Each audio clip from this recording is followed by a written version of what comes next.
നമസ്കാരം പ്രിയമുള്ളവരെ, എന്തൊക്കെയായിരുന്നു ഗീർവാണങ്ങൾ? മലപ്പുറം കത്തി, ഇറാൻ ആത്മീയ നേതാവ് അയത്തുള്ള അലി ഖൊംനയെ വെനിസ്വലൻ പ്രസിഡന്റിനെ തട്ടിക്കൊണ്ടു പോകുന്നത് പോലെ തട്ടിക്കൊണ്ടു പോകുന്നു, അമേരിക്കയിൽ കൊണ്ടുപോയി വിചാരണ നടത്തുന്നു, ഇറാനിലെ നിലവിലുള്ള ഭരണകൂടത്തെ അട്ടിമറിക്കുന്നു, അവിടെ പഴയ പാവ സർക്കാർ പഹ്ലവിയെ പുനഃപ്രതിഷ്ഠിക്കുന്നു. ഒന്നും നടന്നില്ല, പവനായി ശവമായി. അതായത് ലേറ്റസ്റ്റ് റിപ്പോർട്ടുകൾ കിട്ടുമ്പോൾ ഇറാനിലെ ജനകീയ പ്രക്ഷോഭം അത് നിയന്ത്രണ വിധേയമാണ് എന്ന് തന്നെ റിപ്പോർട്ടുകൾ സൂചിപ്പിക്കുന്നു. അമേരിക്കയുടെയും ഇസ്രായേലിൻ്റെയും വാഗ്ദാനം അത് വിശ്വസിച്ച് സമരരംഗത്തേക്ക് ഇറങ്ങിയ പ്രക്ഷോഭകാരികൾ അടികൊണ്ട് നടുപൊളിഞ്ഞു എന്ന ഒരവസ്ഥയിലാണ്.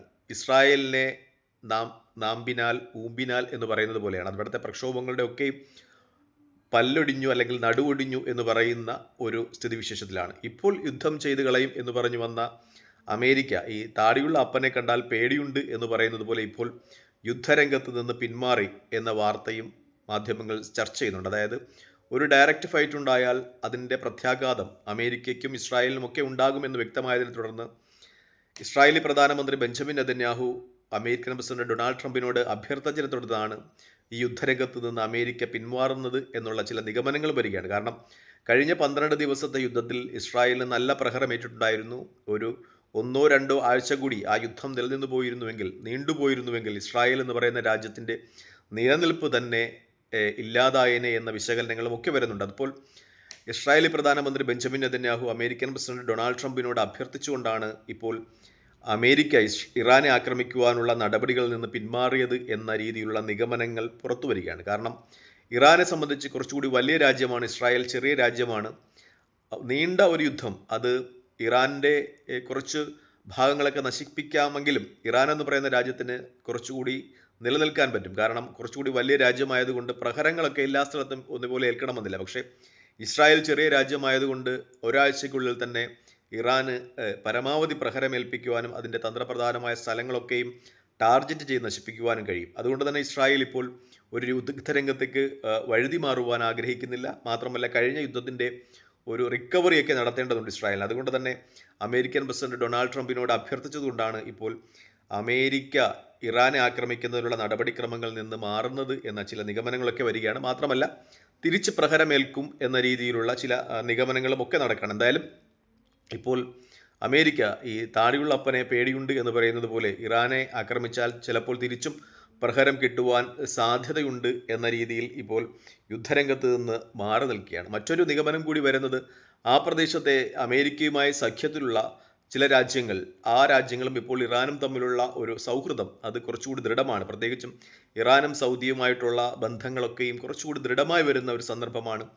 ഹൂതികളും യമനുമായിട്ടുമായി ബന്ധപ്പെട്ട് നേരത്തെ ഇറാനും സൗദിയുമായിട്ട് പ്രശ്നങ്ങളൊക്കെ ഉണ്ടായിരുന്നുവെങ്കിലും ഇപ്പോൾ അതൊക്കെ പരിഹരിച്ച് വരുന്നു എന്ന ഒരു യാഥാർത്ഥ്യമുണ്ട്. ആ പ്രദേശത്തെ മറ്റുള്ള രാജ്യങ്ങൾ ഇറാനുമായിട്ട് കൂടുതൽ സൗഹൃദപൂർണ്ണമായ ഒരു അന്തരീക്ഷത്തിലേക്ക് എത്തുന്നുണ്ട്.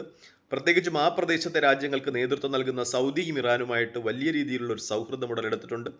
ഇറാൻ വിദേശകാര്യമന്ത്രിയും സൗദിയോ വിദേശകാര്യമന്ത്രിയും ഒക്കെ പരസ്പരം ഇരു രാജ്യങ്ങളും സന്ദർശിക്കുന്ന രീതിയിലുള്ള സംഭവവികാസങ്ങളുമായി മുന്നോട്ട് പോയിട്ടുണ്ട്. ഇറാനെ ഒരു സഹോദര രാജ്യമായി മറ്റു അറേബ്യൻ രാജ്യങ്ങളും അംഗീകരിക്കുന്ന ഒരു സ്ഥിതിവിശേഷമുണ്ട്. അവരുടെ മണ്ണിൽ നിന്ന് ഒരിക്കലും ഇറാനെ ആക്രമിക്കുന്ന ഒരു സ്ഥിതിവിശേഷം ഉണ്ടാകരുത് എന്ന് അമേരിക്കൻ പ്രസിഡന്റ് ഡൊണാൾഡ് ട്രംപിന് അത്തരം രാജ്യങ്ങൾ നിർദ്ദേശം നൽകി എന്ന ചില വാർത്തകളും ഒക്കെ ഈ അവസരത്തിൽ ചർച്ച ചെയ്യപ്പെടുന്നുണ്ട്. അതുകൊണ്ടാണ് അമേരിക്ക ഇപ്പോൾ ഇറാനെ ആക്രമിക്കാതെ മാറുന്നത് ആ പ്രദേശത്ത് നിന്ന് മാറുന്നത് എന്ന രീതിയിലുള്ള ചില ചർച്ചകളും പുറത്തു വരുന്നുണ്ട്. മറ്റൊന്ന്, അമേരിക്ക പാകിസ്ഥാനെ ഇപ്പോൾ പിടിച്ചിട്ടുണ്ട്, കയ്യിലെടുക്കാൻ ശ്രമിക്കുന്നു എന്നതാണ്. കാരണം പാകിസ്ഥാൻ അസിം മുനീർ, പാകിസ്ഥാൻ സൈനിക മേധാവി, അദ്ദേഹം കഴിഞ്ഞ കുറേ നാളുകൾക്ക് മുമ്പ് അമേരിക്കൻ പ്രസിഡന്റ് ഡൊണാൾഡ് ട്രംപിൻ്റെ വസതിയിൽ സന്ദർശിച്ചിരുന്നു. മാത്രമല്ല അമേരിക്കയുമായിട്ട് വളരെ ഊഷ്മളമായ ഒരു ബന്ധം നിലനിർത്തുവാൻ അസിം മുനീർ ആഗ്രഹിക്കുന്നുണ്ട്.